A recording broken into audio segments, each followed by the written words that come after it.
Chair, I wish to preface my contribution to this debate by saying that the United Democratic Movement is keenly aware of the plight of farmers who have fallen victim to what we generally call farm attacks.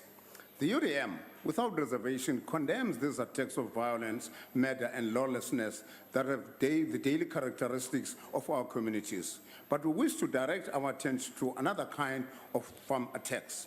On Friday, the 25th of March 2016, on a Good Friday, and ironically, in a Human Rights Month, a 6-year-old boy was attacked by a baboon on a farm near Richmond, leaving him in a critical condition. Prior to the attack on that human being, the baboons had endlessly destroyed the crops of the families living on the land. They were continuously exposed to physical danger and food insecurity, thus degrading their inhumanity and condemning them to poverty. The UDM is still repulsed by reports that the farmer had ignored the multiple warnings of the farm dwellers. The recent shooting of a farm worker in Limpopo by a farm owner claiming to have mistaken him for a monkey is another example of where farm workers and dwellers are treated as less than humans. These examples are a clear indication that the relationship between farm dwellers, workers, and owners is at its lowest ebb. The lives of farm workers and dwellers are not taken seriously by the landowners, and they even give animals better treatment and protection than they do their workers whom they pay meager wages anyway. The South African Human Rights Commission confirmed these observations when they briefed the Portfolio Committee on Rural Development in February this year. They conducted site inspections, some unannounced, on farms throughout the country, and found, amongst others, the following.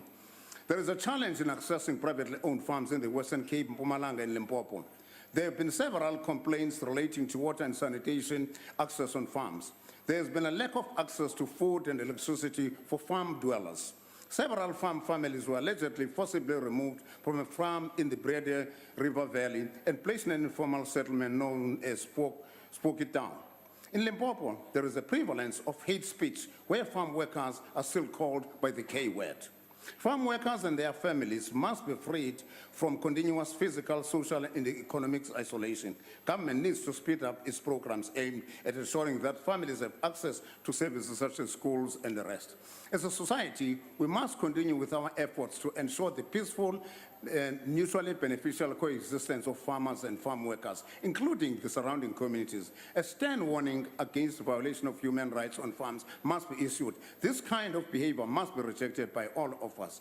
An integrated approach must be adopted to ensure that the lives of farmers, farm workers, and dwellers are supremely respected. It is time for us to join hands in the movement that works towards finding lasting solutions to the socio-economic challenges that face the farming communities in our country. South Africa must belong to all who live in it, both in word and in deed. Thank you. Thank you, Honourable Member.